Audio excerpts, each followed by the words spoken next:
Prologue. The first time Dacian Bear looked at Aveline Maren like he loved her. She was 17 years old and standing barefoot in the Maren gardens with dirt on her hands from planting roses. The first time he looked at her like he hated her. She was 22 and standing in the center of a ballroom full of people. Aveline would spend years remembering the difference. The ballroom glittered beneath crystal chandeliers. Gold, glass, power. Every major family of the underworld filled the room. Politicians, businessmen, Mafia kings, future heirs, enemies pretending to be friends. Tonight was supposed to be the beginning of her future. She smoothed trembling fingers over the deep emerald silk of her dress and tried to breathe. Across the room stood Dacian. Tall, devastatingly handsome, cold enough to make most people nervous. The future dawn of the Vare Empire. The man she had spent years loving. The man who had spent years quietly loving her back. At least she had believed he did. Their engagement announcement was supposed to happen tonight. No official contract had been signed yet. But both families knew. Everyone knew. Dacian's eyes found hers across the crowd. For one brief moment, the noise disappeared. Aveline felt her heartbeat stumble. He looked as nervous as she felt. The sight almost made her smile. Then the doors opened. The room shifted. Her older sister entered. Aveline Maren never walked into a room. She conquered it. The crowd parted automatically. Men stared. Women watched. Aveline wore black silk and diamonds that sparkled beneath the chandeliers like frozen stars. Beautiful. Perfect. Untouchable.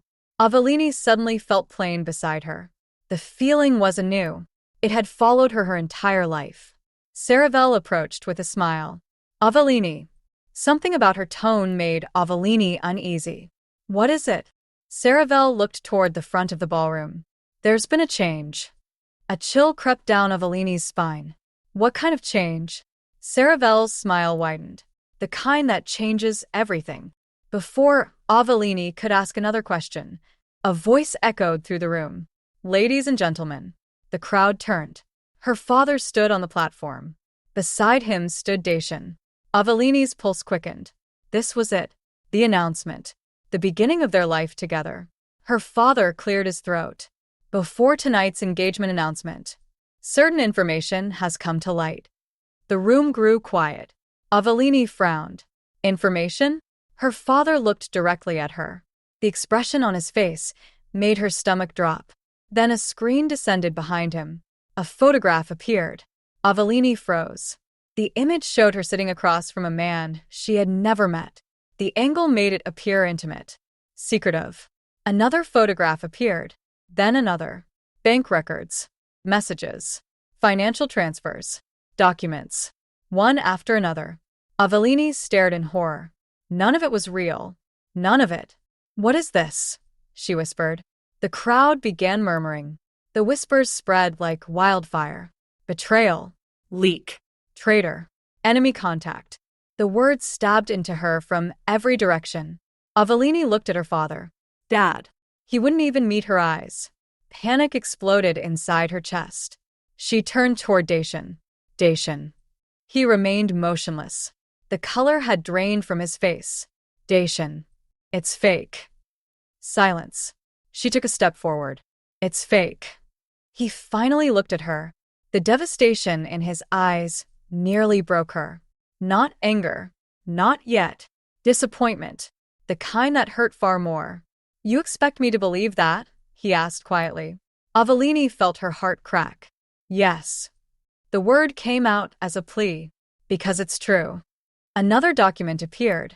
A forged transfer, supposedly proving she had sold Vare family information. Gasps rippled through the crowd. Aveline shook her head violently. No. She looked around desperately. No. That's not real. Nobody spoke. Nobody helped. Nobody moved. The entire room had already decided. Then she saw Aveline. Her sister stood near the front, watching. Calm. Satisfied. And suddenly Aveline understood. Not how. Not why. But who. The realization struck like lightning. Aveline. Aveline stared at her. For the smallest fraction of a second. Saravel smiled. Not a sister's smile. A victor's smile. Avelini's blood ran cold. Dacian. Her voice broke. He looked at her. I didn't do this. The room disappeared. There was only him. Only the man she loved. The man whose opinion mattered more than anyone else's. Please. Tears burned her eyes. I didn't do this. For one terrible moment, she thought he might believe her. Then his gaze shifted. Toward Saravel. Toward the woman standing beside her. Beautiful. Perfect. Untouched by scandal. Safe. Acceptable. Everything Aveline suddenly wasn't. The silence stretched.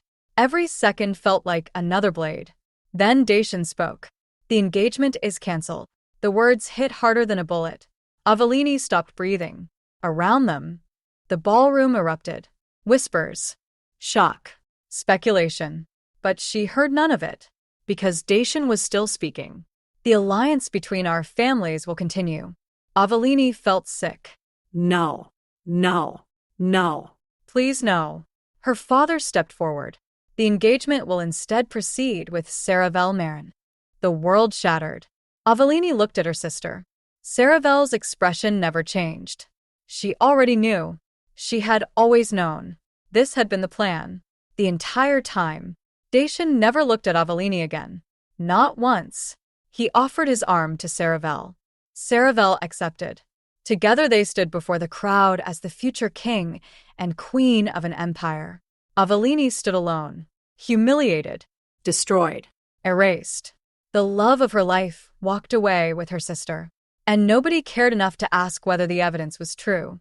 Years later, people would say Aveline Maren had left behind one final gift before she died. A confession. A truth powerful enough to destroy empires. But on the night Aveline lost everything, all she knew was this. Dacian had chosen the wrong sister. And neither of them knew it yet. This is my story. Let's begin the last time I walked into St. Aurelia Cathedral. I thought I was about to become Dacian's wife. Today, I was here to bury the woman he chose instead. The thoughts sat like broken glass in my chest as I climbed the cathedral steps beneath a cold spring rain. 5 years had passed. 5 years since the engagement announcement that never happened. 5 years since my name became something people whispered. 5 years since I left the city and swore I would never come back. Yet here I was, back where everything had fallen apart. A camera flashed, then another. I didn't even glance toward the reporters gathered behind the barriers. They weren't interested in my sister's funeral. They were interested in me, the woman at the center of an old scandal. The woman who disappeared afterward. The woman who had finally come home. I lowered my umbrella and stepped through the cathedral doors. Warm air washed over me. Incense. Lilies. Polished wood. The scent of expensive grief. The cathedral was packed. Judges. Politicians. Business leaders. Members of every powerful family in the city. People filled every pew. Conversations drifted softly through the room. Then one person noticed me. Then another. The whispers spread. I felt them moving through the crowd. I ignored them. I had spent 5 years learning how. My gaze found the altar. And stopped. A massive portrait of Saravel stood beside her coffin. Beautiful. Perfect. Untouchable. The entire city had loved my sister.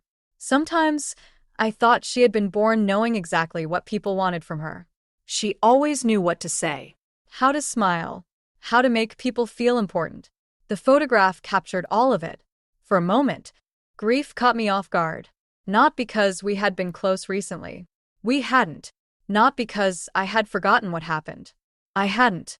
But because before everything else, she had been my sister. Before the silence. Before the distance. Before life became something neither of us could fix. I looked away. Near the front pew stood my father, Aveline Maren. His dark suit was immaculate. His posture rigid. His expression appropriately sorrowful. Anyone looking at him would see a grieving father. I saw a man I hadn't spoken to in 3 years. His eyes found mine. Something flickered across his face. Surprise. Relief. Then caution. Aveline. His voice sounded unfamiliar. Maybe mine did too. Father. An awkward silence settled between us. We had once spoken every day. Now we barely knew how to speak at all. You came. I almost laughed. Of course I came.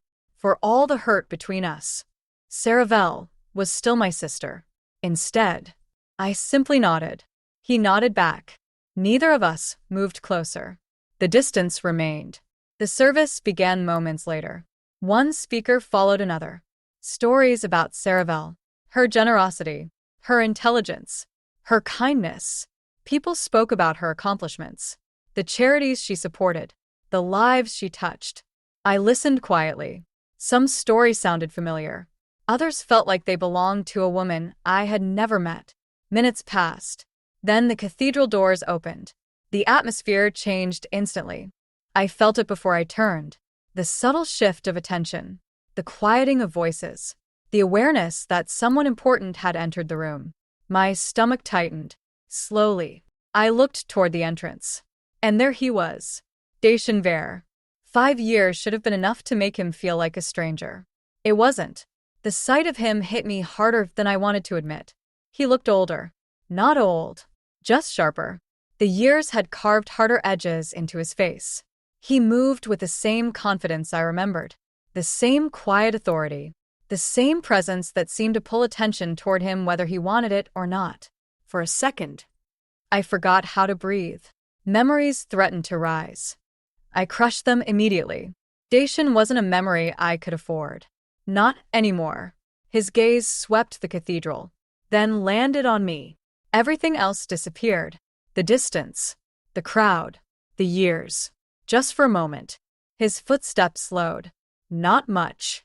Just enough for me to notice. Just enough for me to know he was surprised. Then he continued toward the front. Toward Saravel. Toward the life he had chosen. I forced myself to look away. The service resumed. I heard almost none of it.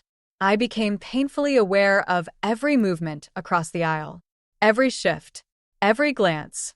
Every reminder that Dacian Vare occupied the same room. Eventually, the priest spoke the final prayer. People rose. The funeral was over. Relief washed through me. I slipped from my pew and headed toward the side aisle. I needed air, distance, anything. Aveline. The sound of my name stopped me cold. 5 years later, and his voice still found every weak place inside me. Slowly, I turned. Dacian stood only a few feet away. For a moment, neither of us spoke. His gaze searched my face, as though looking for traces of the woman I used to be. He wouldn't find her. That woman hadn't Survived. I'm sorry for your loss. The words were polite, respectful, careful. I studied him for a second before answering. Thank you. The response sounded distant, formal, exactly the way I intended. Something unreadable passed through his eyes. I didn't expect to see you here. A bitter smile touched my mouth. Neither did I. Silence followed. Heavy, uncomfortable, filled with everything neither of us would say. Before either of us could continue, another voice interrupted. Mr. Vare. Miss Maren. We both turned. Saravel's attorney approached carrying a black leather folder. His expression was grave, professional. Lady Saravel left very specific instructions regarding her final will. My father appeared almost immediately beside us. Too quickly. As though he'd been waiting. What instructions? He asked.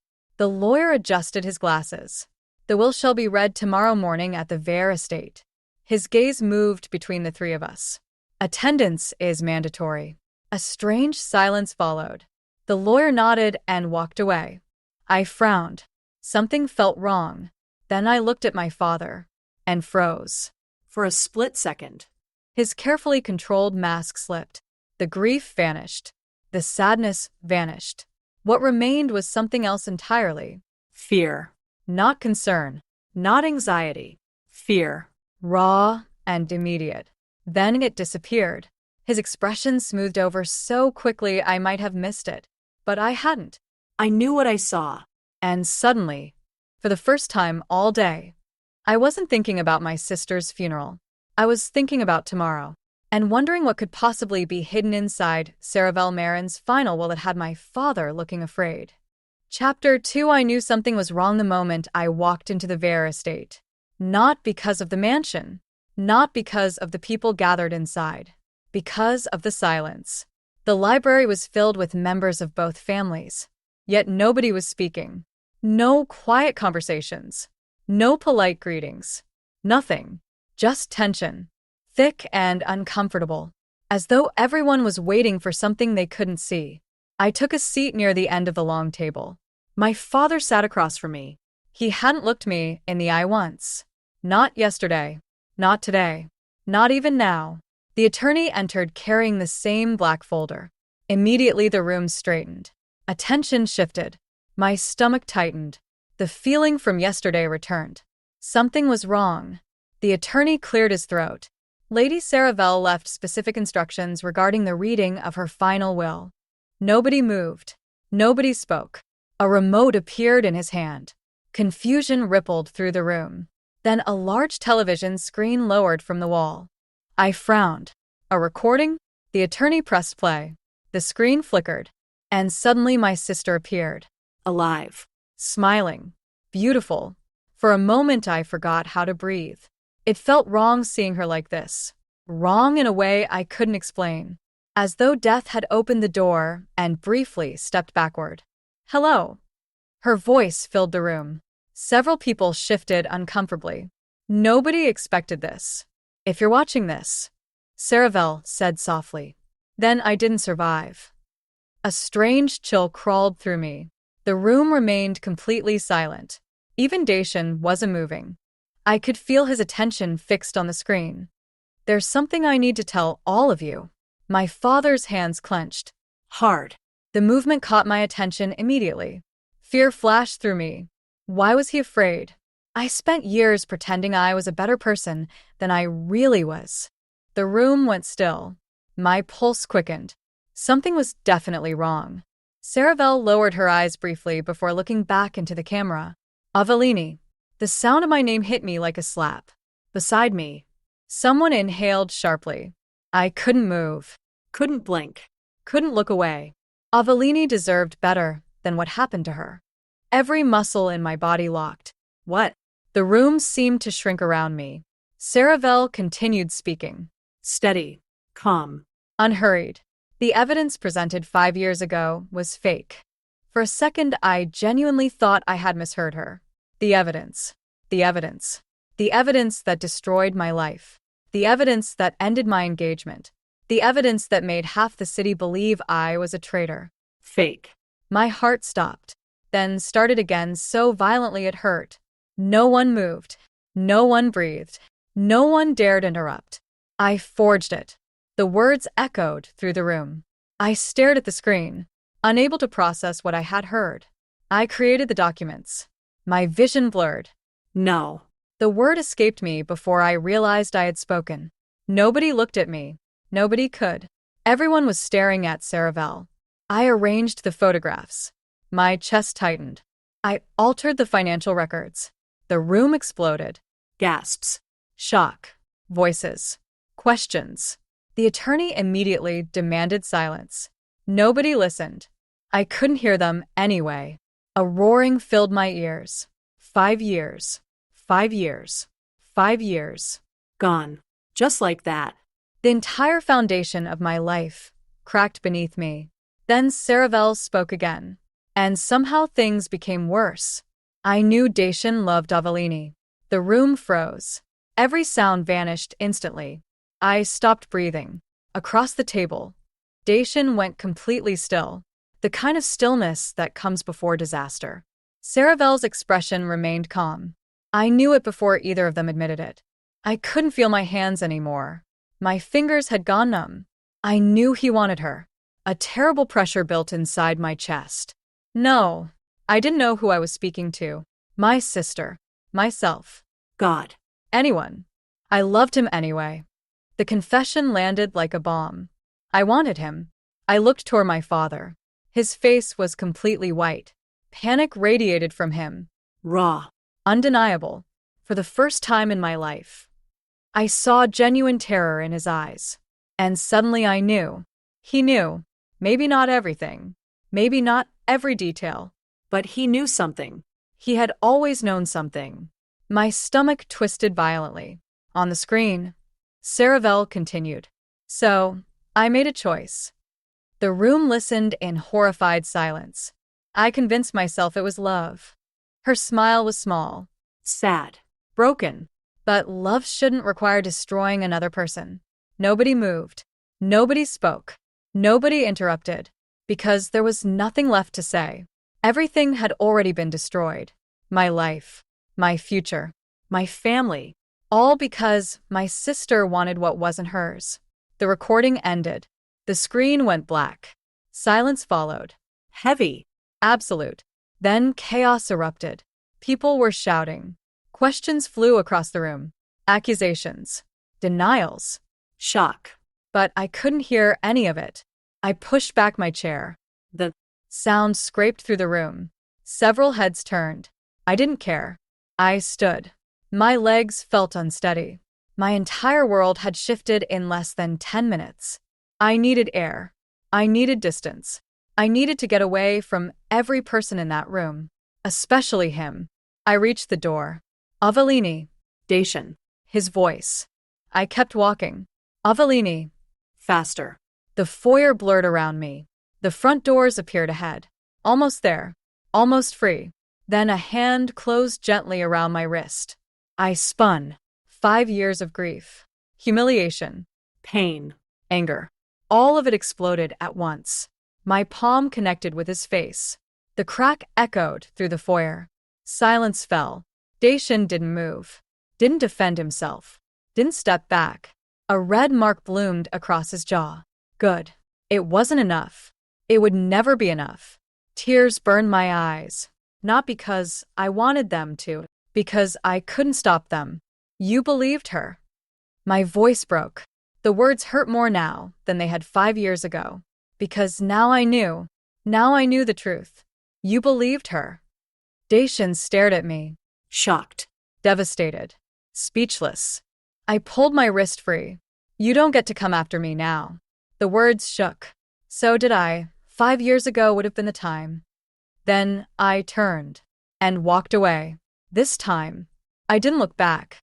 Chapter 3. I made it halfway back to my hotel before I had to pull the car over. The road blurred. Not from rain. From tears. I sat behind the wheel gripping it so tightly my fingers hurt. Fake. The evidence had been fake. 5 years. 5 years of shame. 5 years of whispers. 5 years of wondering if I had somehow deserved what happened. Gone. Not erased. Nothing could erase it. But the truth had finally cracked through the lie. A bitter laugh escaped me. The funny part? The thing that hurt the most wasn't Saravel. Not anymore. My sister was dead. I couldn't scream at her. Couldn't demand answers. Couldn't force her to explain why she thought destroying me was worth getting what she wanted. No. The wound that still bled had a different name. Dacian. Because when it mattered, he believed her. Not me. The thought followed me all the way back to the hotel. By the time I reached my room, exhaustion sat heavy in my bones. I didn't bother turning on the television. Didn't bother checking my phone. I kicked off my heels and sat on the edge of the bed staring at the wall. Everything felt unreal. A soft knock interrupted the silence. I frowned. Room service? I hadn't ordered anything. Another knock followed. Slower. Heavier. My stomach dropped. I already knew. Somehow I knew. I crossed the room and opened the door. Dacian stood on the other side. For a moment neither of us spoke. I considered slamming the door in his face. The temptation was strong. Unfortunately, I wasn't quick enough. He wedged a hand against the frame. Aveline. No. His jaw tightened. We need to talk. No. You need to talk. The correction landed exactly where I wanted it to. Pain flickered across his face. Good. I wasn't interested in making this easy. You got 5 years of silence. I said. I think it's my turn. I started closing the door again. His voice stopped me. Please. The word surprised me. Dacian Ver didn't beg. Ever. I hated that part of me still noticed things like that. Slowly, I released the door. Not because he'd earned it. Because I wanted answers. Nothing more. I stepped aside. He entered. The room immediately felt smaller. Too small. Too full of history. Too full of things we couldn't undo. For several seconds, neither of us spoke. Then Dacian exhaled. I don't know where to start. I laughed. The sound wasn't kind. Try 5 years ago. His face hardened. Not with anger. With regret. I believed the evidence. The words hit harder than they should have. Because they were true. Simple. Honest. Brutal. I know. Silence stretched between us. I believed she wouldn't lie to me. I looked away. There it was. The thing I couldn't fix. The thing I couldn't forgive. Not yet. Did you ever ask me? I whispered. His expression faltered. I pressed forward. Did you ever ask me if it was true? Nothing. No answer. Because there wasn't one. The room suddenly felt too warm. Too small. Too painful. You looked at me like I was a stranger. My voice cracked despite my best effort. You looked at me like everything we'd ever had meant nothing. Aveline, no. I held up a hand. For once. I needed him to listen. Do you know what happened after that? He went silent. I already knew the answer. He didn't. How could he? He had married Saravel. He had moved forward. I had survived. Those were very different things. I lost friends. His eyes lifted to mine. I lost work. His jaw tightened. I lost opportunities because people remembered. Every word felt like dragging broken glass from my chest. I walked into rooms and watched conversations stop. I swallowed hard. I spent years being the woman everyone thought betrayed the Vares. The guilt on his face deepened. Good. Let him carry some of it. I had carried it alone long enough. I didn't know. His voice was quiet. Broken. And for the first time, I believed him. Not because I trusted him. Because I could see the truth. He genuinely hadn't known. That didn't make it better. It only made it sadder. Silence settled between us. Heavy. Uncomfortable. Honest. Eventually Dacian spoke again. The attorney gave me copies of everything. My attention snapped back to him. What? The files. His expression darkened. The original evidence. A strange chill crawled down my spine. Something in his tone changed. Shifted. There are inconsistencies. I frowned. What kind of inconsistencies? I don't know yet. That answer bothered him as much as it bothered me. I've already had people reviewing everything. My stomach tightened. What are you looking for? His eyes met mine. The truth. The words hung between us. Dangerous. Because now that the first lie had been exposed, what else might be hiding underneath it? A knock sounded suddenly at the door. Sharp. Unexpected. Both of us looked toward it. The interruption felt strange. Wrong somehow. I moved first. When I opened the door, nobody stood outside. The hallway was empty. Completely empty. Confused. I glanced down. A large envelope rested on the carpet. No name. No return address. Nothing. A cold feeling settled in my stomach. Slowly, I picked it up. Dacian stepped beside me. What is it? I didn't answer. I opened the envelope. Inside was a single photograph. The color drained from my face. What? Dacian took the photo. His expression immediately hardened. The picture showed a younger Saravel speaking with a man I didn't recognize. The date stamp in the corner was from 6 years ago. 1 year before my engagement was destroyed. Written across the back in black ink were 4 words. She didn't work alone. The room fell silent. My pulse pounded. Dacian stared at the photograph. His jaw clenched. And, for the first time since the will reading, I realized something terrifying. Saravel's confession hadn't ended the nightmare. It had only opened the door to something bigger. Chapter 4. I couldn't stop looking at the photograph.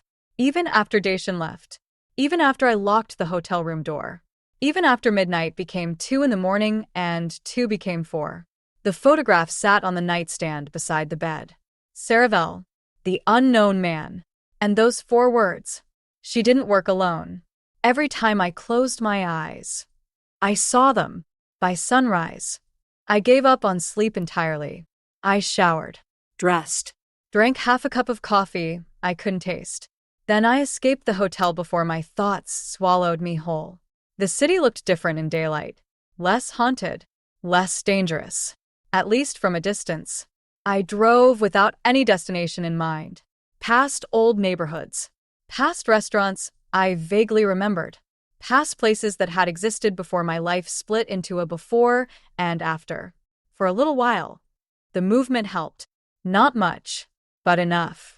I stopped at a small cafe near the waterfront and sat outside with another coffee. The photograph stayed folded inside my purse. The question stayed inside my head. Who was the man? Why had someone left the picture outside my room? Why now? And, the worst question of all, how many people knew the truth while I spent 5 years carrying the blame? By noon, dark clouds had gathered over the city. I finally headed back toward the hotel. Rain began falling halfway there. Light at first, then heavier. Traffic slowed. Windshield wipers moved steadily across the glass. That was when I noticed the SUV. Black. Tinted windows. 3 cars behind me. I barely paid attention at first. The city was full of black SUVs. I changed lanes. It changed lanes. I turned right. It turned right. A cold knot formed in my stomach. Maybe it was a coincidence. I made another turn. The SUV followed. My grip tightened on the steering wheel. No. Not a coincidence. The knot became fear. I accelerated slightly. The SUV accelerated too. My pulse jumped. The vehicle moved closer. Too close. Every instinct inside me screamed. Something was wrong. Very wrong. I grabbed my phone from the passenger seat. My hands were shaking. Without thinking, I hit Dacian's number. The call connected immediately. Aveline. His voice was sharp. Alert. As if he'd been expecting bad news. I think someone is following me. Silence. Then, where are you? I gave him the street name. His response came instantly. Stay on the main roads. The command irritated me, which was ridiculous, because I was terrified. I'm serious. Aveline. The fear in his voice made my stomach drop. I checked the mirror again. The SUV accelerated. Fast. Too fast. Oh my God. Aveline. It's getting closer. Stay calm. Easy for him to say. The SUV suddenly swerved. My breath caught. The vehicle slammed into the rear corner of my car. The impact sent me sideways. A scream tore from my throat. The steering wheel jerked violently. Tires screamed against wet pavement. Aveline. Dacian's voice exploded through the phone. I couldn't answer. The SUV hit me again. Harder this time. Metal shrieked. My car spun. Everything happened at once. Rain. Glass. Tires. Fear. Then impact. The world exploded. For a moment, there was nothing. No sound. No movement. No air. Then pain arrived. Sharp. Hot. Everywhere. I blinked. The windshield was shattered. Rain dripped through cracks in the glass. My ears rang. Blood slid down my temple. The driver's side door was crushed. I tried moving. Pain shot through my shoulder. A groan escaped me. The phone lay somewhere on the floor. Still connected. Still carrying Dacian's voice. Then another sound reached me. Running footsteps. Someone shouting. The driver's door jerked violently. Once. Twice. Then the metal gave way. And suddenly Dacian was there. Rain soaked his dark shirt. His face was pale. Terrified. More terrified than I had ever seen another human being. Aveline. My name sounded broken. His hands immediately found my face. Checking. Searching. Making sure I was real. I'm okay. It was a lie. We both knew it. His jaw tightened. Don't move. The order shook. Not with anger. Fear. Pure fear. Something inside me shifted. Not forgiveness. Not even trust. Just the sudden realization that the thought of losing me had genuinely frightened him. A lot. Within minutes, I was sitting in the back of a black SUV while paramedics checked cuts and bruises. Dacian refused to leave my side. Not once. Not for a second. When they finished, He looked at me. "You're not going back to the hotel." I laughed. Bad idea. Pain immediately punished me. I wasn't asking permission. His expression didn't change. Typical. Dacian, no. His voice was calm. Dangerously calm. Someone just tried to run you off the road. I opened my mouth, closed it again, because, annoyingly, he had a point. An hour later, I found myself inside one of his secure properties overlooking the water. The house was quiet, Private. protected, and entirely too intimate. I sat on a sofa while Dacian knelt in front of me with a first aid kit. "You have medical staff." "I know." "Then why are you doing that?" His fingers paused against my wrist. For a second, neither of us moved. The room felt smaller, the silence heavier. His thumb brushed lightly across a scrape on my hand. The contact sent something dangerous through the air between us. Something old. Something unfinished. His gaze lifted, met mine, held. Neither of us looked away. For one reckless second, I remembered exactly what it felt like to love him. Then the moment broke. Dacian stood abruptly, crossing to the table, picking up the photograph. His expression darkened. I had my people run facial recognition. My pulse quickened. What did they find? He turned the photograph toward me. Not the man. The corner. The background. A second figure stood partially hidden behind Saravel. Barely visible. Easy to miss. Impossible to ignore now. Someone cropped him out. A chill ran through me. What does that mean? Dacian's eyes met mine. It means the note was right. Fear settled heavily inside my chest. Because now we knew. Without question. Without doubt. Saravel hadn't destroyed my life alone. Chapter 5. I didn't sleep. Not really. I lay in a guest room inside one of Dacian Bear's secure properties, staring at a ceiling that cost more than my apartment and listening to armed men move quietly beyond the door. Protection. That was what Dacian called it. A cage with expensive sheets was still a cage. By morning, bruises had bloomed across my shoulder and ribs from the crash. My temple throbbed beneath a thin bandage. Every movement reminded me that someone had decided fear was not enough. They had wanted me hurt, maybe not dead, but hurt enough to stop asking questions. Unfortunately for them, pain had never made me obedient. I found Dacian in the dining room with a laptop open, 2 phones beside him, and the photograph lying on the table between us like a loaded gun. He looked up the moment I entered. "You should be resting. You should stop saying things that make me want to throw something." His mouth tightened. Not quite a smile. Not quite anything. Good. I didn't want softness from him this morning. I wanted answers. I lowered myself carefully into the chair across from him. "Did your people find anything?" His gaze dropped to the photograph. "Yes." The single word made my stomach clench. Dacian turned the laptop toward me. On the screen was the enlarged corner of the photograph. The shadowed figure we had missed before stood half-hidden behind Saravel. His face blurred but familiar enough to make my body go cold. No. My mind rejected it before my eyes fully understood. No. "That isn't possible," I whispered. Dacian didn't answer. He didn't have to. I leaned closer, every bruise in my body forgotten. The man in the background was younger, less gray, but the shape of his face, the angle of his jaw, the posture I had known since childhood. My father. Aveline Maren. The room tilted. I grabbed the edge of the table. No. The word came out raw. Dacian's expression hardened with something that looked like fury, but his voice stayed careful. "The facial match isn't perfect because of the angle, but it's strong." "Strong isn't proof."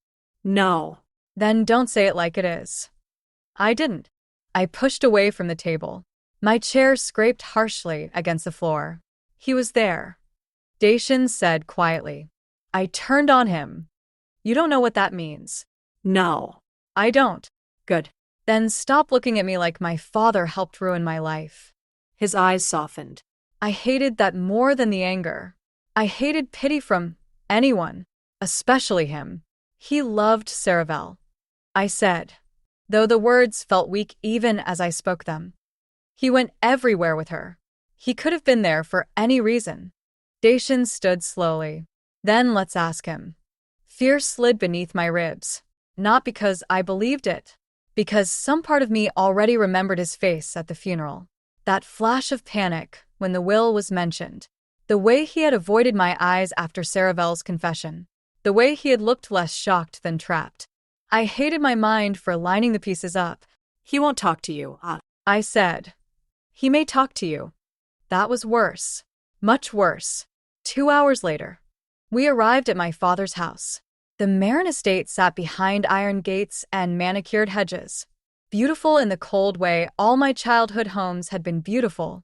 The kind of place where silence passed for manners and pain was something you fixed before guests arrived. Dacian's men spread across the property. I hated how much that frightened me.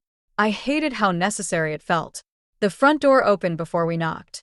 My father's housekeeper stood there, pale and trembling. Miss Aveline, where is my father? Her gaze flickered behind me to Dacian, then back. He left early this morning. My stomach dropped. Left where? I don't know. Dacian stepped forward. Was he alone? She hesitated. That hesitation told me enough. Answer him, I said. Her eyes filled with tears. No, miss. The hallway seemed to narrow. Who was with him? I didn't see clearly. A man came before sunrise. They argued in the study. Then your father packed a bag and left. My pulse beat painfully in my throat. Dacian moved past us toward the study. I followed. The room still smelled like my father. Cedar. Ink. Old money. Memories hit me without warning. Sitting on the rug as a child while he signed contracts. Saravel perched on his desk. Laughing. Me trying to be quiet enough to deserve his attention. Dacian opened drawers with efficient precision. I should have told him to stop. I didn't, because on the desk, beneath a silver letter opener, was a file. My name was written across the front. Aveline Maren. My hands shook as I opened it. Inside were copies of the forged bank transfers, the fake messages, the photographs, everything from the night my life ended. But behind them was something worse. A handwritten note. Not Saravel's writing. My father's. I recognized it immediately. Destroy the originals. Proceed with Saravel. Aveline will recover. The page slipped from my fingers. For a moment, I couldn't breathe. Aveline will recover. Like I had been a business loss. A damaged asset. A necessary sacrifice. Dacian picked up the note. Read it. And went perfectly still. I waited for rage. For tears. For sound. Nothing came. Something colder than grief settled inside me. My father had known. Maybe not everything. Maybe not the whole ugliness. But enough. Enough to stop it. Enough to save me. And he hadn't. A phone rang somewhere in the room. Dacian answered. His face changed. What? I asked. He looked at me. And I already knew the answer would hurt. Your father's gone. My laugh came out empty. I can see that. No. His voice was grim. His accounts were emptied this morning. His private jet just left the country. The room blurred around me. My father hadn't just disappeared. He had run. And for the second time in my life, the Maren family had chosen power over me. Chapter 6. I didn't cry. Not at my father's house. Not during the drive back. Not when Dacian's security team escorted us through the gates of the waterfront estate. I didn't cry because the shock had hollowed me out. Grief required something left to break. At the moment, I felt empty. My father's note played on a loop inside my head. Proceed with Saravel. Aveline will recover. Recover. As if losing everything had been a minor inconvenience. As if the destruction of my reputation had been a temporary setback. As if I had been something disposable. The sun was setting by the time we returned to the estate. Orange light spilled across the water beyond the windows. Beautiful. Peaceful. A complete lie. I stood on the balcony outside my room staring at the waves below. The wind pulled at my hair. The bruises from the crash still ached. None of it compared to the ache in my chest. The balcony door opened quietly behind me. I didn't turn. I already knew who it was. Dacian stepped beside me. Neither of us spoke immediately. The silence felt different now. Not comfortable, but no longer hostile. Just tired. The kind of silence two wounded people shared when neither had the strength to pretend anymore. I had my people continue digging. His voice broke the quiet. I stared at the horizon. What did they find? Dacian hesitated. That alone made my stomach tighten. Not because I feared the answer. Because I already knew I wasn't going to like it. The transfers. I turned. The fake transfers? He nodded. Your father authorized the accounts used to move the money. The words landed heavily. Not because they surprised me. Because they confirmed what I no longer wanted to deny. My father had known. Not everything. Maybe not every detail. But enough. Enough to stop it. Enough to save me. Instead, he had chosen her. A bitter laugh escaped me. Of course he did. Dacian's jaw tightened. I could tell he hated seeing me like this. Good. He should. 5 years ago, he had stood in a ballroom and watched my life collapse. Now, he got a front row seat to the aftermath. Neither of us deserved comfort. I used to think it was me. The words came out before I could stop them. Dacian frowned. What? I looked away. Embarrassment burned unexpectedly. I thought there was something wrong with me. His expression hardened immediately. Aveline, no. Listen. My voice cracked. I hated that. I hated all of this. Saravel was smarter. The confession tasted awful. More beautiful. Worse. More accomplished. The worst. I swallowed hard. My father always looked proud when he talked about her. The memory hurt more than I wanted to admit. With me, it was always. I laughed softly. Good enough. The words hung between us. Heavy. Ugly. True. Dacian stared at me. A long silence followed. Then he spoke. No. I looked at him. His expression had gone completely still. Dangerously still. No. The second time came sharper. Stronger. More certain. My heart betrayed me with a painful little twist. Because I knew that tone. Dacian only sounded like that when he was absolutely convinced of something. You don't get to do that. Confusion flickered through me. Do what? Rewrite your life. His eyes locked onto mine. You were never second best. Something inside my chest tightened. Hard. Painfully. I looked away first. I had to, because hearing those words from him felt cruel. 5 years too late. 5 years and an entire marriage too late. You married her. The statement landed between us. Simple. Brutal. Impossible to escape. For a second, pain flashed across his face. Real pain. The kind people couldn't fake. Good. Some ugly part of me wanted him to hurt. Wanted him to carry a fraction of what I'd carried. Then he surprised me. He didn't defend himself. Didn't explain. Didn't make excuses. He simply stood there and accepted the blow. Silence stretched. The sun disappeared beneath the horizon. Darkness settled over the water. Finally, Dacian spoke. Quietly. I should have asked you. I froze. The words weren't loud, but they hit harder than anything else he had said. His gaze remained fixed on the ocean. Not on me. I should have asked you if it was true. My breath caught. The admission settled heavily between us. Honest. Uncomfortable. Real. I should have listened. The wind carried the words away. But not before they reached me.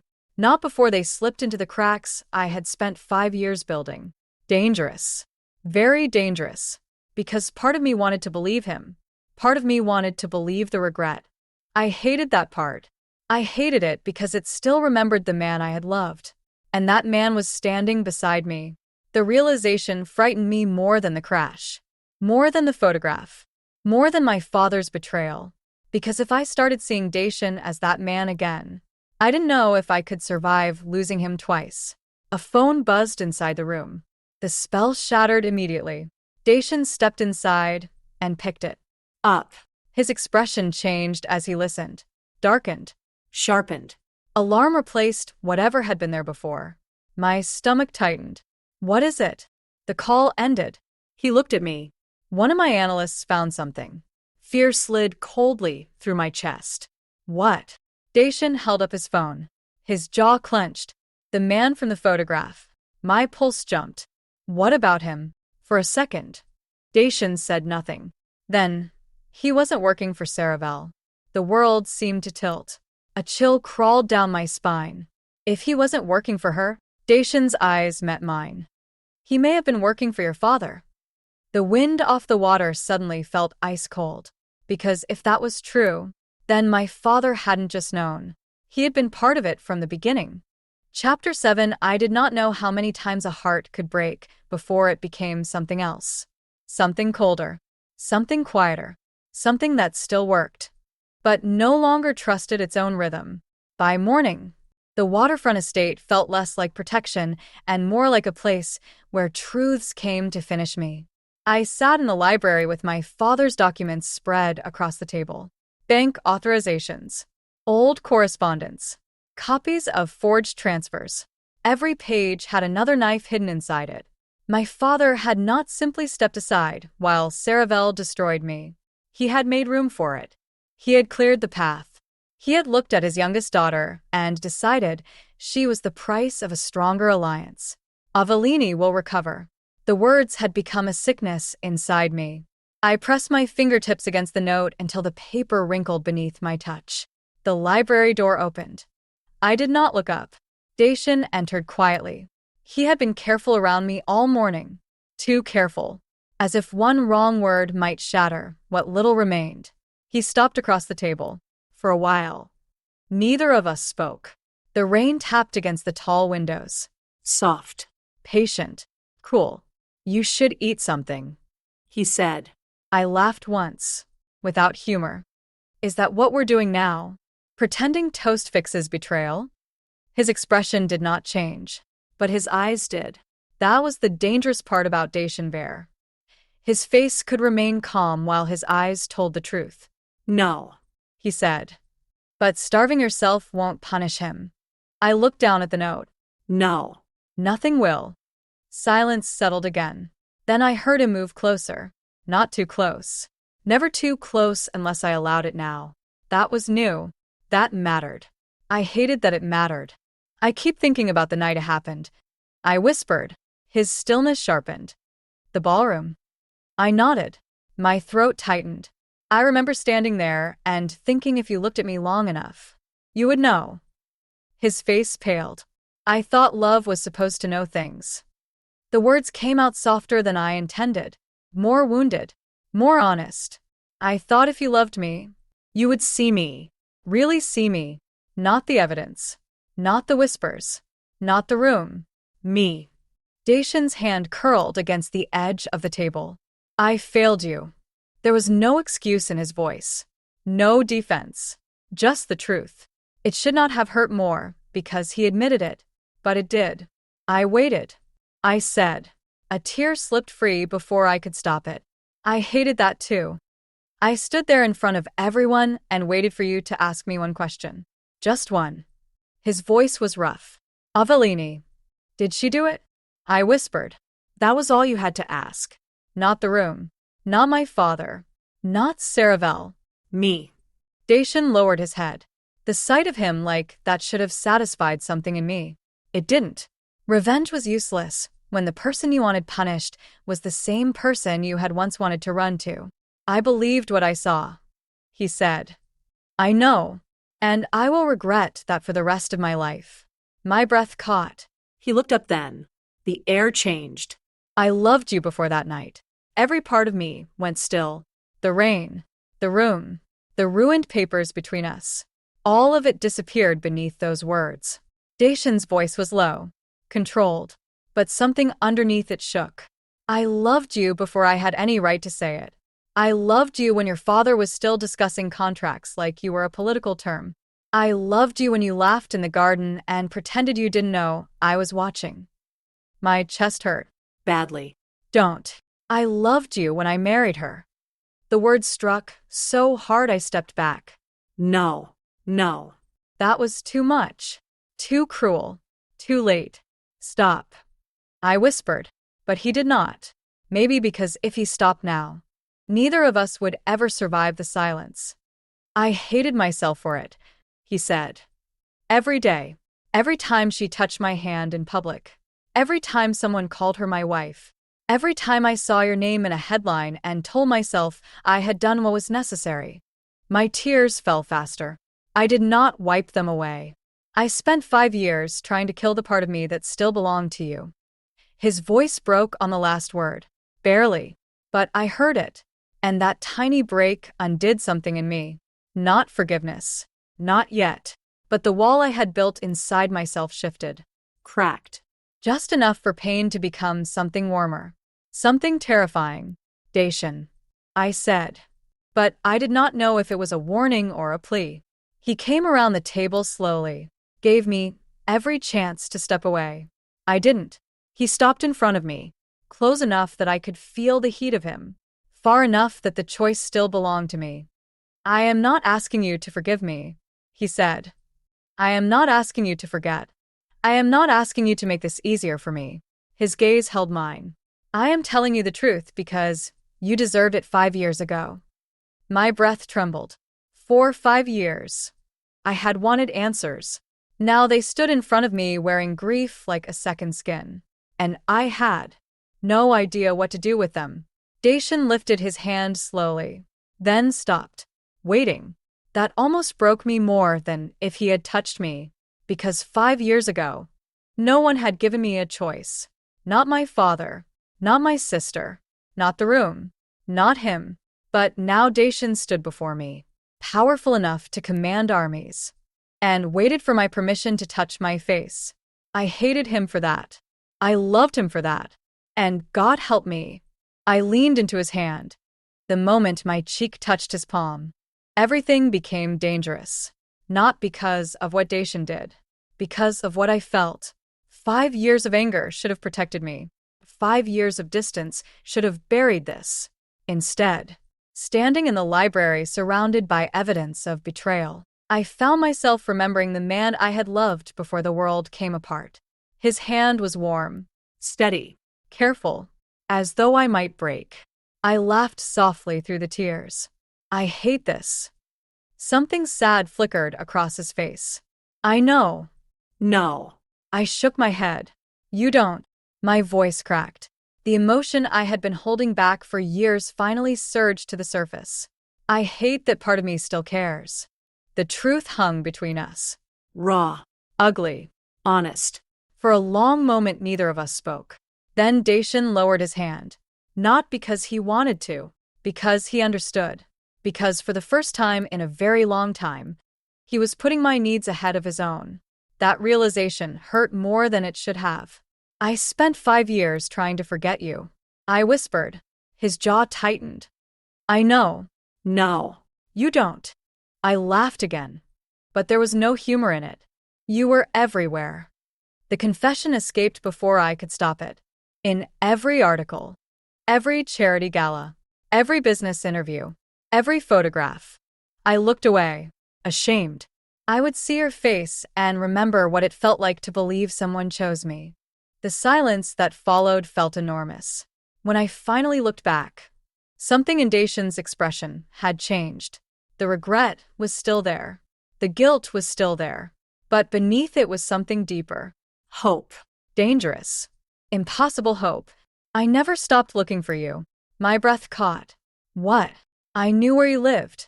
The admission surprised me. I knew where you worked. His gaze remained steady. I knew when your apartment building changed ownership. Shock rippled through me. Dacian, I never approached you. His voice was immediate, firm. I never interfered. I believed him. Oddly enough, I did. Because if he had interfered, my life would have looked very different. He exhaled heavily. Needed to know you were alive. The confession settled somewhere deep inside me. Painful, beautiful, terrible, all at once. Neither of us noticed the storm growing stronger outside. Neither of us noticed the rain hammering the windows. The world had narrowed. Just him. Just me. Just everything we should have said years ago. Then a sharp electronic alert shattered the moment. Both of us froze. Dacian's phone. His expression immediately hardened. The dawn returned. The man who commanded empires. The man who never ignored danger. He checked the screen. The color drained from his face. Fear twisted inside me instantly. What is it? Dacian didn't answer right away, which terrified me more. Finally, he turned the phone toward me. A document filled the screen. Scanned. Old. Official. My stomach dropped. At the bottom sat a familiar signature. My father's. Near the top sat another. Saravel's. And between them was a line that made my blood run cold. Authorization of evidence package. I stared at the words, then at the signatures, then back at the words. No. The whisper barely escaped me. Dacian's expression was grim. This was found in a private archive account linked to your father. The room suddenly felt too small, too warm, too difficult to breathe in, because the document proved something horrifying. Not suspicion, not possibility. Proof. Actual proof. My father hadn't simply known. He had approved it. He had signed off on the lie that destroyed me. And for the first time in my life, I realized the most dangerous betrayal had never come from my sister. It had come from the man who was supposed to love me most. Chapter 8. I stared at the document until the words blurred. Authorization of evidence package. My father's signature. Saravel's signature. Proof. Actual proof. For 5 years. I had imagined 100 explanations for what happened. Misunderstandings. Manipulation. Cowardice. I had never imagined a signed approval. The room felt smaller. The air heavier. Across from me, Dacian remained silent. Smart man. There was nothing he could say that would make this better. Nothing anyone could say. I lowered the phone carefully onto the table. My hands were shaking. Not from sadness. From rage. Cold. Sharp. Pure. I want a copy. Dacian nodded immediately. You'll have it. I laughed once.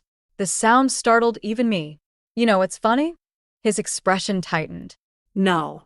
I spent years thinking there was something wrong with me. The confession tasted bitter. I thought maybe I wasn't enough. I looked down at the signatures. My father agreed. Pain flashed across Dacian's face. Good. At least one of us deserved to hurt. The thought came and went so quickly it frightened me. Because that was a me. Not usually. But grief had sharp edges. And betrayal changed people. I pushed away from the table. I need air. Aveline. The way he said my name stopped me. Not because it was commanding. Because it wasn't. It sounded worried. I hated that I noticed. I just need a minute. His jaw tightened. Then he nodded. Don't leave the property. The request irritated me immediately. Seriously? Aveline. There are guards at every gate. Because someone already tried to run you off the road. I looked away. Because he wasn't wrong. That was the frustrating part. I stepped outside, anyway. The rain had stopped. The storm clouds lingered over the water. Dark. Restless. Like me. The wind off the ocean cooled my face. Not enough. Nothing felt like enough anymore. I walked toward the edge of the property. Toward the private dock. Toward silence. The further I got from the house, the easier it became to breathe. For a few precious minutes, I was alone. Then my phone buzzed. Unknown number. Normally, I would have ignored it. Tonight, I answered. Hello. Static. Then a voice. Male. Distorted. Artificial. My stomach tightened immediately. You should stop digging. Every muscle in my body locked. The voice continued. Your sister made her choice. Fear crawled slowly up my spine. Who is this? A laugh answered me. Cold. Humorless. Ask your father. The call disconnected. I stood frozen. The phone slipped slightly in my hand. Fear battled with anger. Fear lost. Because now I knew something. Whoever was behind this was nervous. People only made threats when they were afraid of being exposed. I turned toward the house. Toward Dacian. Toward the investigation. Then I noticed something. A light. Blinking. attached beneath the railing of the dock. Small. Electronic. My pulse jumped. Slowly. I stepped closer, closer, closer, and then I saw what it was. A tracking device, freshly installed, watching the house, watching me, and suddenly I realized something terrifying. The person helping Saravel hadn't disappeared. He was still close enough to touch. Dacian. My voice echoed sharply across the dock. Within seconds, movement exploded behind me. Security. Footsteps. Then Dacian himself appeared, his expression immediately darkening when he saw my face. What happened? I pointed toward the device beneath the railing. Every trace of warmth vanished from his expression. One of his guards moved forward carefully, inspecting it without touching. It's active. The guard said grimly. A chill moved through me. Active. Meaning someone had been watching us in real time. Watching me. Dacian's attention snapped back to me. You found this alone. The question irritated me immediately. I'm standing here. Aren't I? His jaw tightened. That's not funny. The fear in his voice silenced my sarcasm. For a moment, neither of us moved. The wind off the water whipped through my hair. Rain clouds rolled overhead again. Everything suddenly felt too exposed. Too dangerous. Dacian stepped closer. Not touching. Just close enough that I could feel the heat radiating from him. What else happened out here? I hesitated. Bad sign. His expression sharpened instantly. Aveline. I got a phone call. The words changed the entire atmosphere. From who? I don't know. I crossed my arms tightly against myself. The voice was distorted. What did they say? I swallowed hard. Your sister made her choice. Dacian went perfectly still. Ask your father. Silence crashed down between us. The guards exchanged uneasy looks nearby. I suddenly realized how cold I was. Not physically. Emotionally.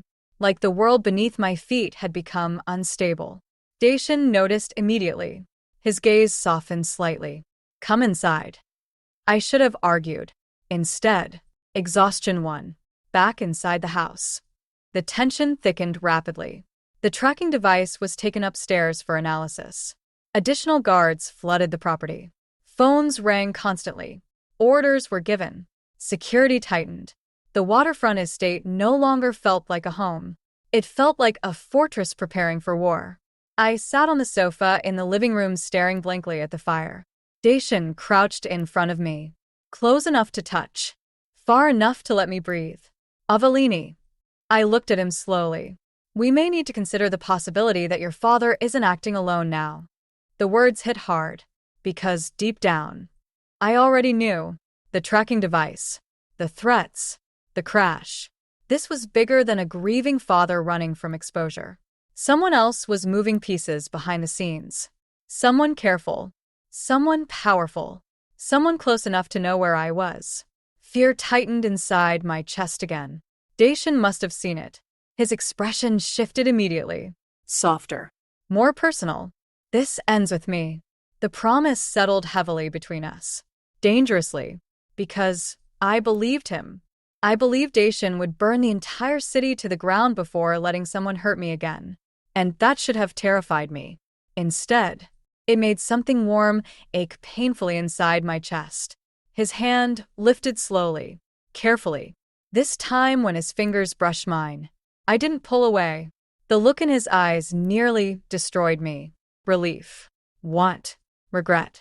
Love. 5 years ago, I would have given anything to see him look at me like that. Now it felt almost unbearable. A sharp knock shattered the moment. One of Dacian's security men entered quickly. His face was grim. Sir. Dacian stood immediately. What is it? The guard hesitated. Then, we found a second tracker. Fear crawled instantly up my spine. Where? Dacian demanded. The guard looked directly at me. My stomach dropped before he even answered. Under Miss Maren's car. The room went silent, because that meant one horrifying thing. The crash hadn't been random. Someone had been tracking me long before I ever reached the waterfront estate. Chapter 9. The silence after the guard left felt unbearable. A tracker. Under my car. Not recently. Not after the will. Not after the photograph. Before. Long before. I sat frozen on the sofa, while the realization settled over me piece by piece. Someone had been watching me before I ever returned to the city. Before Saravel died. Before the confession. Before any of this began. Dacian looked just as disturbed, which somehow made everything worse. Because Dacian Vare was not a man who frightened easily. If the tracker was already there, I said slowly, then this isn't about the investigation. No. His answer came immediately. It isn't. The room felt colder. My pulse quickened. Then what is it about? Dacian didn't answer. Not right away. His silence became its own answer. Me. The tracker had been about me. A chill slid down my spine. Someone had been watching my movements for months. Maybe years. The thought made my skin crawl. Dacian sat beside me, close enough that I could feel his presence. Not touching. Never assuming. Not anymore. The device was professional grade. His voice remained calm. Controlled. The calmness somehow made the situation feel more dangerous. Meaning, it wasn't purchased online by an amateur. I swallowed hard. Great. That was exactly what I wanted to hear. Who would do that? His jaw tightened. I don't know yet. For the first time since meeting him, those words sounded like a failure. Dacian was accustomed to having answers. This situation had too many missing pieces. My phone suddenly buzzed. The sound nearly made me jump. Both of us looked down. Unknown number. Again. Fear flashed through me. Dacian's expression darkened instantly. Don't answer it. The phone continued vibrating. Relentless. Demanding. I stared at the screen, then did exactly what I shouldn't. I answered. Aveline. The voice was different this time. Not distorted. Not electronic. Male. Older. Familiar. My blood ran cold. Because I recognized it. Not immediately. Not completely. But enough. Enough to know I had heard it before. Who is this? Silence. Then a soft laugh. You always were the smart one. Every muscle in my body locked. The world narrowed. I knew that voice. Somewhere. Somehow. I knew it. Aveline. This time the voice sounded almost sad. Your sister was supposed to keep this buried. My stomach dropped. Dacian's attention sharpened instantly. I switched the call to speaker. The man continued. Now people are getting hurt. What do you want? The question came out stronger than I felt. Another laugh. This one colder. You should ask your father what he promised. The line went dead. The room fell silent. Neither Dacian nor I moved. Because we both understood what had just happened. This wasn't random. This wasn't some stranger exploiting old family secrets. The caller knew Saravel. The caller knew my father. And most importantly, the caller knew exactly who I was. Dacian stood abruptly. The movement startled me. What? His expression had gone completely still. Dangerously still. The voice. What about it? He looked directly at me. The security recording from your crash. Fear crawled through me. What are you saying? For a moment he said nothing. Then, I've heard that voice before. The room seemed to tilt. Because if Dacian recognized the caller, then whoever was behind this was much closer than either of us had imagined. I've heard that voice before. The words settled heavily between us. I stared at Dacian, waiting. My pulse hammered painfully against my ribs. Where? His jaw tightened. For a moment, I thought he wasn't going to answer. Then he exhaled slowly. 6 years ago. A chill slid through me. 6 years.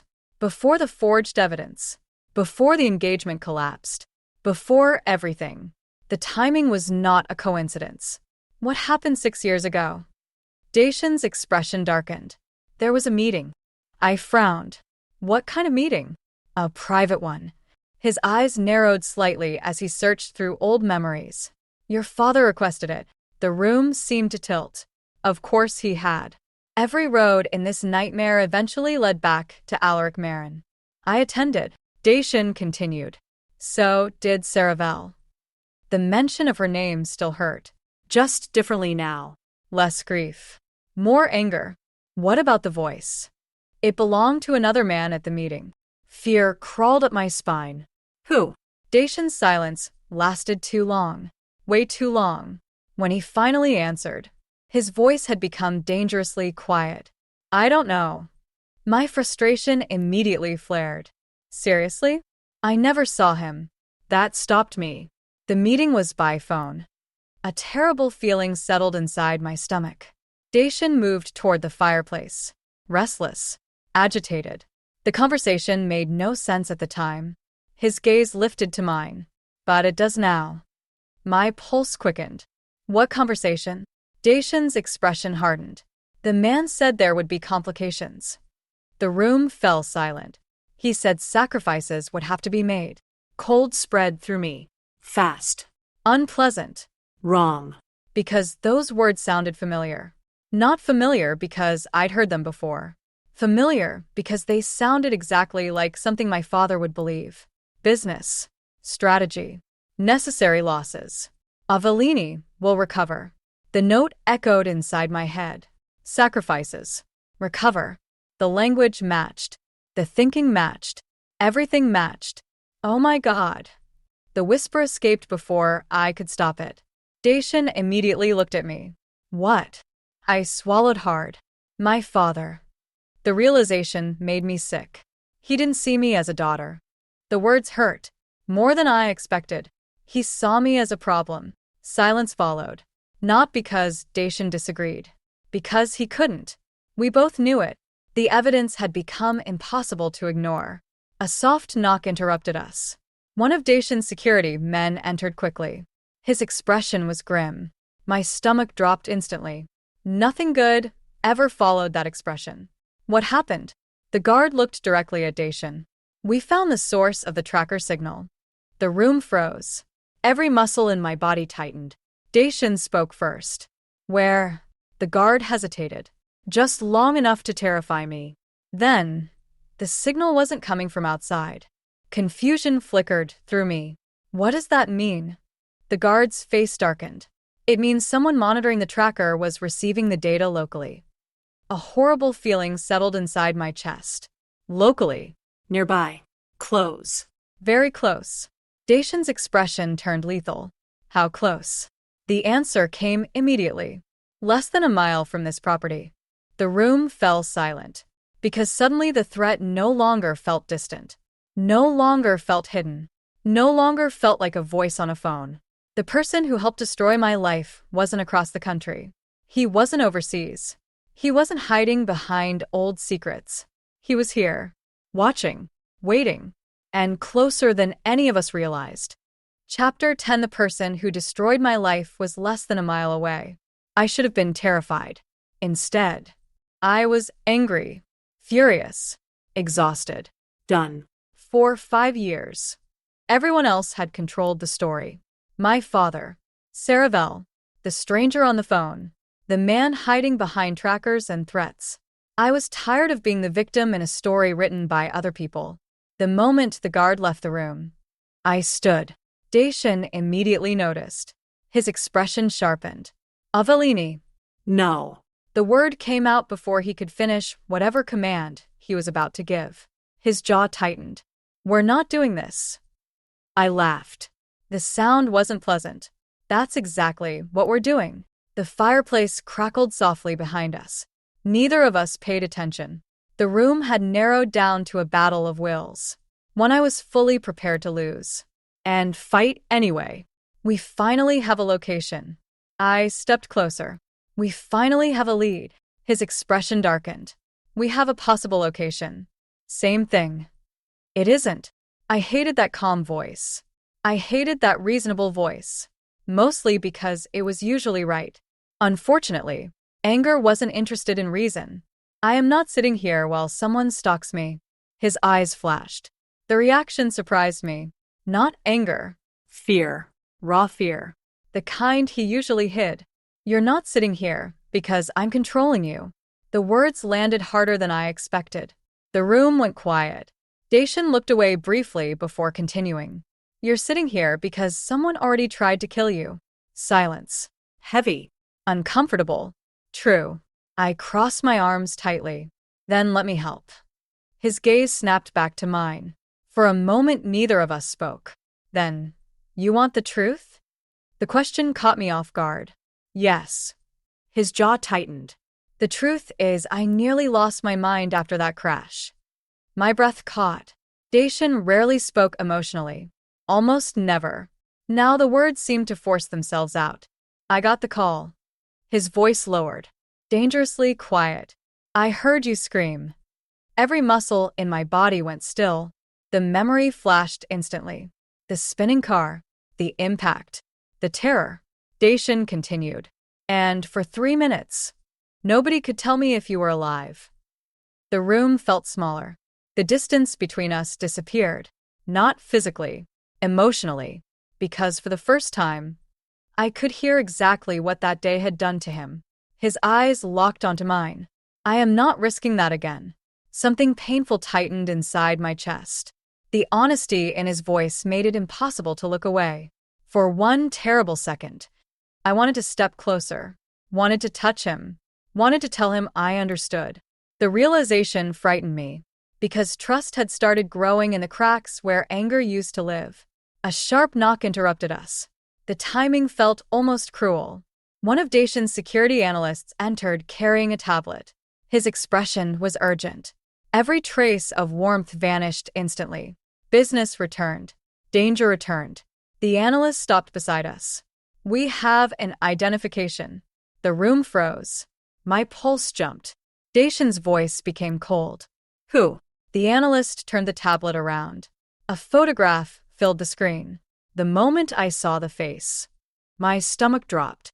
Not because I recognized him, because I recognized where I had seen him. The photograph from 6 years ago. The man standing beside Saravel. The man hidden in the background. The man connected to my father. The analyst swallowed hard, then delivered the sentence that changed everything. We found his name. The room fell silent, because after weeks of chasing shadows, the ghost finally had a face. The room felt impossibly quiet. My pulse thundered in my ears. The analyst stood frozen beside the table.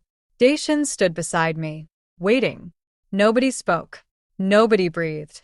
Finally, Dacian broke the silence. Who is he? The analyst swallowed. His name is Victor Hale. The name meant nothing to me. I frowned immediately. Who? The analyst looked uncomfortable. A terrible sign. He worked as a private consultant. My stomach tightened. Consultant for what? His answer came too quickly. Reputation management. The words hit me like ice water, because suddenly everything made sense. Not emotionally. Logically. Lies. Evidence. Manipulation. Destroyed reputations. A woman publicly ruined. A man whose entire career revolved around controlling narratives. I felt sick. The analyst continued. He specialized in discrete situations involving wealthy families. My father's face flashed through my mind. Then Saravel's. Then the forged evidence. Everything connected. Everything. Dacian took the tablet. His eyes narrowed. Where is he now? The analyst hesitated. Again, another bad sign. We believe he's been using multiple aliases. Of course he had. Nothing about this nightmare could ever be simple. But the analyst looked directly at Dacian. We located one active property. The room immediately sharpened. Everyone seemed to become more alert, more dangerous, more focused. A location. An actual location. For the first time since the will reading, this felt real. Not a ghost. Not a mystery. A man. A place. A target. Dacian's voice became deadly calm. Where? The analyst pointed to the screen.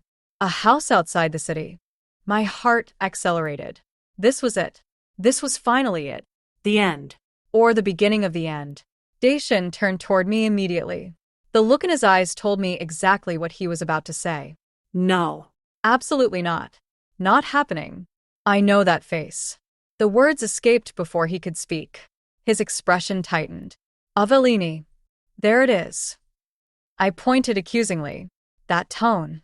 The analyst wisely pretended not to exist. Dacian ignored my comment completely. You're staying here. I laughed. Immediately. Predictably. Not a chance. His jaw tightened. Aveline. No. I stepped closer. 5 years. The emotion finally spilled over. Raw. Unfiltered. 5 years of carrying their lie. Silence. The room listened. Even the security team stopped moving. I deserved to see the truth. My voice shook, but I didn't care. I deserved to look the man in the eye who helped destroy my life. For a moment, nobody spoke. Then Dacian did something unexpected. He looked tired. Not angry. Not controlling. Just tired. Like a man losing a battle he knew he was going to lose. You are impossible. A tiny smile almost escaped me. Almost. Then his expression hardened again. But you're still staying behind. The smile disappeared. Seriously? Before the argument could continue, one of the security phones rang. The sound cut through the room. Sharp. Urgent. The guard answered. His face immediately lost color. Every instinct inside me screamed, bad news. Very bad news. The guard slowly lowered the phone. Dacian. The room froze. What? The guard swallowed hard. The house. Fear crawled instantly through me. What about it? The guard looked directly at us.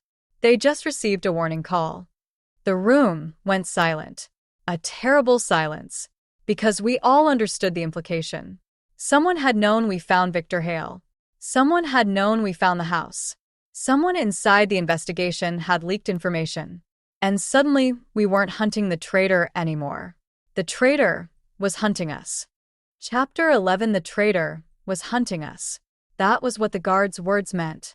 Not in theory. Not in some distant, abstract way. Here. Now. Inside the walls Dacian had built around me. For one terrifying second, no one moved. Then Dacian became the man the underworld feared. His face emptied. His shoulders squared. His voice dropped into something cold enough to freeze the room. Lock the property down. Men moved instantly. Doors sealed. Phones rang. Weapons appeared beneath suit jackets. The waterfront estate transformed around me from a beautiful prison into a war room. I stood in the center of it all. Heart pounding. Hands cold. Watching the last pieces of my life crack open. Victor Hale. My father. Saravel. A lie so carefully built it had survived 5 years. And now, finally, the people who built it were afraid. Dacian stepped toward me. Stay behind me. I almost laughed. Not because it was funny, because even now, with danger pressing against the windows, he still thought protection meant putting himself between me and the truth. No. His eyes sharpened. Aveline. No. I said again, stronger this time. I am done being hidden while men decide what my life is worth. Something shifted in his face. Not anger, recognition, maybe even shame. Before he could answer, the power cut out. The entire house plunged into darkness. For half a second, silence swallowed everything. Then glass shattered somewhere downstairs. Gunfire cracked through the night. A scream lodged in my throat. Dacian grabbed my hand. Not my wrist. My hand. As if even in the middle of an attack. He understood the difference. Move. This time, I did. We ran through the dark corridor as red emergency lights blinked overhead. Men shouted. Footsteps thundered. Somewhere below us, Dacian's guards were fighting to keep the house from falling. He pulled me into a private study and locked the door behind us. This room has a secure exit. Of course it did. Men like Dacian never built rooms without escape routes. He crossed to the wall and pressed his palm against a hidden panel. Nothing happened. He froze. Then turned slowly. The look on his face made my stomach drop. What? The system was disabled. The words hit like ice. Disabled. From inside, before either of us could move, a voice came through the intercom. Smooth. Older. Familiar. Hello. Aveline. My blood ran cold. The same voice from the phone. Dacian went perfectly still. The voice continued. I was hoping we could do this politely. Dacian's jaw clenched. Victor Hale. A soft laugh filled the room. Mr. Vare. Always so direct. My pulse pounded. Where's my father? Silence. Then Victor sighed. Alaric was never brave enough to finish what he started. Pain moved through me. Sharp and ugly. But he was brave enough to sign the papers? He was ambitious enough. Victor corrected. There is a difference. The lights flickered. The study door unlocked with a soft click. Dacian moved instantly in front of me. The door opened. Victor Hale stepped inside with two armed men behind him. He looked disappointingly ordinary. Gray hair, expensive coat, calm eyes. A monster dressed like a businessman. Behind him stood my father. Alive. Pale. Older than he had looked days ago. My breath caught. Father. He flinched. That flinch told me everything. Victor smiled. Family reunions are always so emotional. Dacian's voice was lethal. Let her leave. Victor looked amused. Still choosing her. Even now? Every time. The answer came instantly. No hesitation. No calculation. No pause. Every time. The words struck something deep inside me. Victor tilted his head. Your empire for the woman who once almost cost you everything? Dacian didn't look at me. He didn't need to. She didn't cost me anything. You did. For the first time. Victor's smile faded. Good. Dacian reached into his jacket slowly and removed a small drive. Victor's eyes sharpened. You want this, Dacian said. The original files. The payment records. The contracts. Everything that proves what you did. My father made a broken sound. Dacian, quiet. Dacian snapped. My father fell silent. Victor's gaze moved from the drive to me. And in exchange. Dacian's voice did not waver. She walks out untouched. Victor smiled again. And your empire?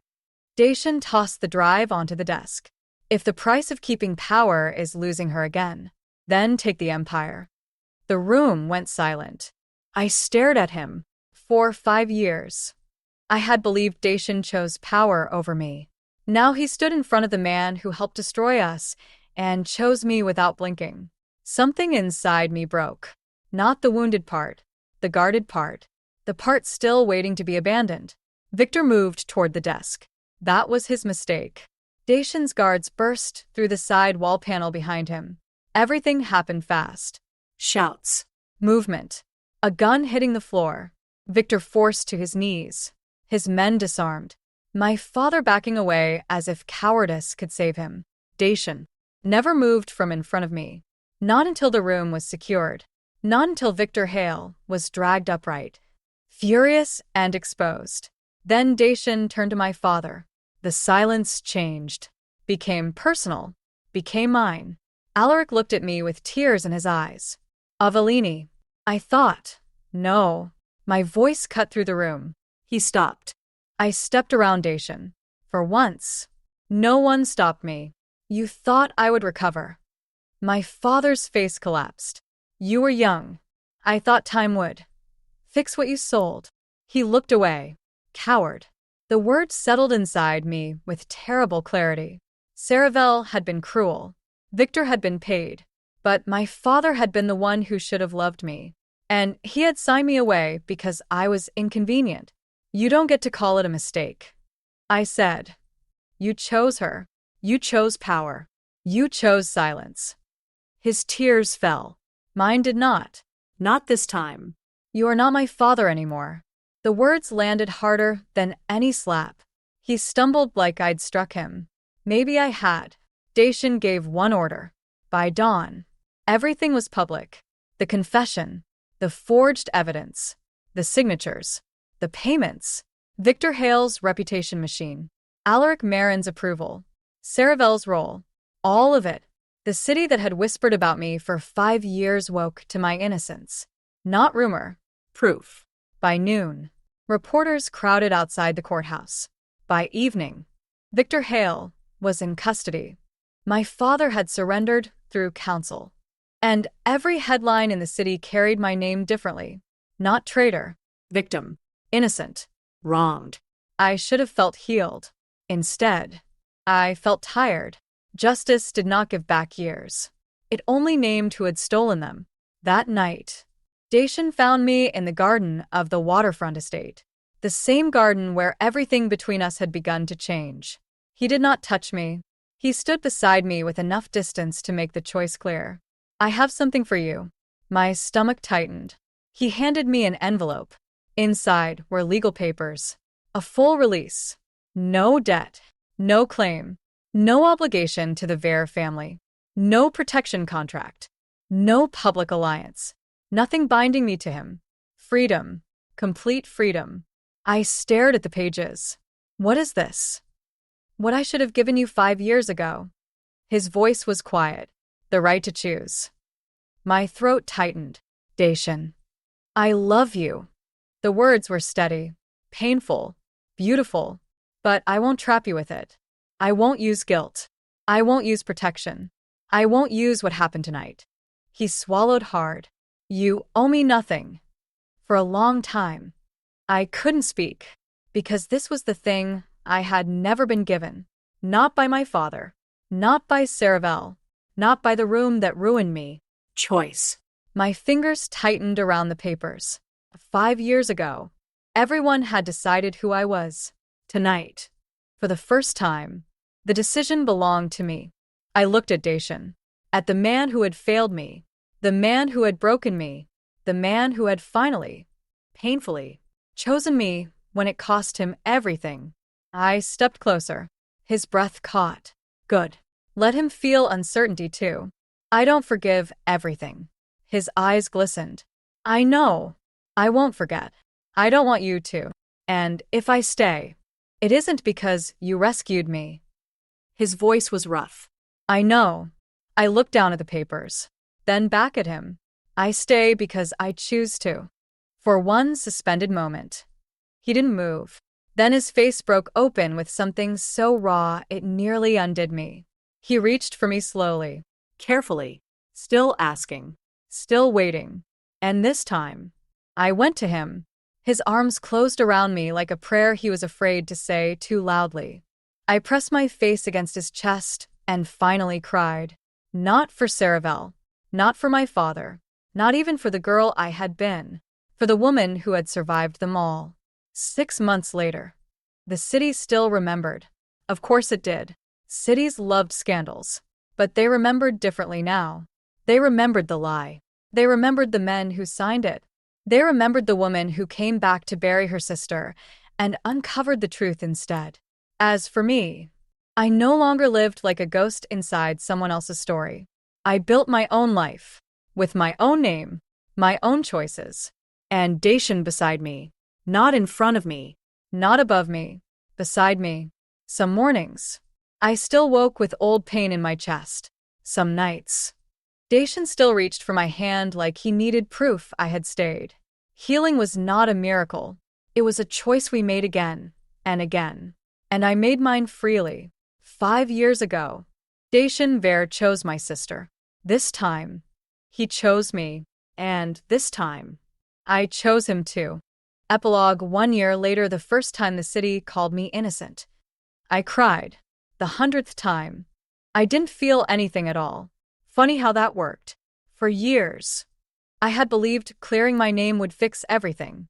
That justice would somehow return the life I lost. It didn't. Justice wasn't a time machine. It couldn't give me back birthdays, lost opportunities, 5 years of loneliness. It couldn't erase the nights I spent questioning my own worth. What it did give me was something simpler. Peace. The kind that arrived slowly, quietly, one ordinary day at a time. Aveline. I looked up from the stack of paperwork spread across my desk. Dacian stood in the doorway. 1 year later, and he still had the annoying ability to make my heart stumble. Life was unfair like that. The morning sunlight spilled across his shoulders. His suit jacket was gone. His tie hung loose. The billionaire who terrified boardrooms and politicians looked suspiciously like a man trying to avoid work. I narrowed my eyes. What did you do? His expression immediately became innocent. Far too innocent, which meant he had absolutely done something. I have no idea what you're talking about. Liar. A smile tugged at his mouth. Progress. A year ago, that smile would have terrified entire cities. Now I knew better. Now I knew the smile usually meant trouble. He crossed the office and held out his hand. Come with me. I looked at the paperwork, then at him, then back at the paperwork. The paperwork wasn't nearly as handsome. An unfortunate weakness of paperwork. I sighed dramatically. Fine.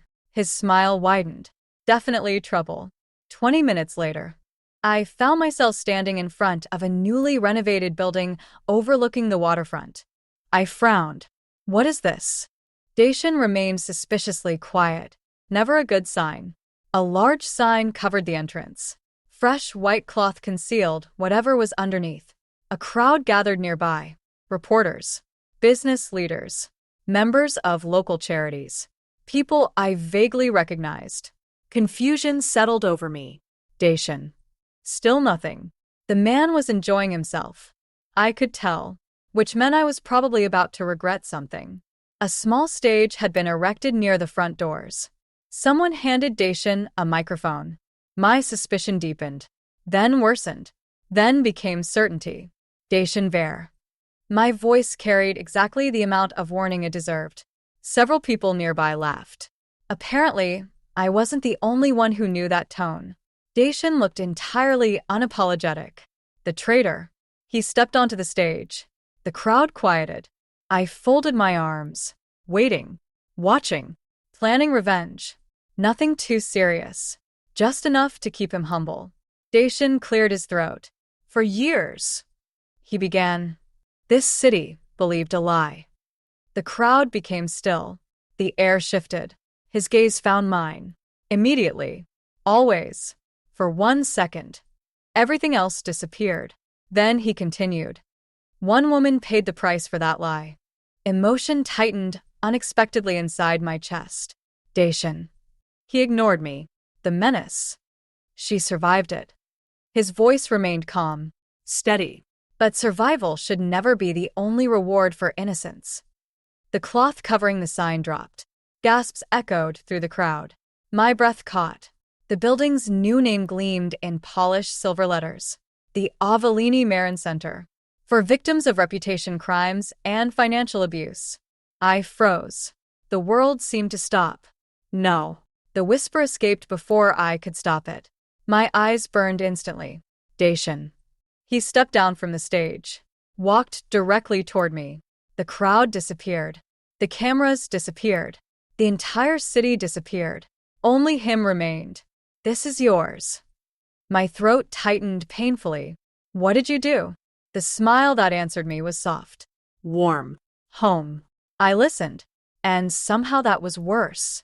Because he knew. He knew exactly what those words meant. For years nobody had listened. Not my father. Not Saravel. Not the people who judged me. Not even him. Until now. The tears came before I could stop them. I hated crying in public. Dacian knew that too, which was probably why he immediately pulled me into his arms. The crowd erupted into applause. I buried my face against his chest anyway. Dignity was overrated, especially when happiness was available. Eventually I looked up. You're impossible. His eyes laughed. That's not a thank you. It absolutely is. It isn't. I sighed dramatically. Again, a skill I had perfected over the past year. Thank you. His expression softened. Then he leaned down and kissed my forehead. Simple. Tender. Certain. The kind of affection built from trust rather than possession. The kind we had fought for. The kind we had earned. The crowd kept cheering. The cameras kept flashing. The city kept watching. For once, I didn't care. Because for the first time in a very long time, my story no longer belonged to them. It belonged to me. And standing beside the man I had chosen freely, I finally understood something important. The greatest victory wasn't proving they were wrong. It was surviving long enough to build something beautiful afterward. And that, I thought as Dacian squeezed my hand, was a future worth choosing every single day.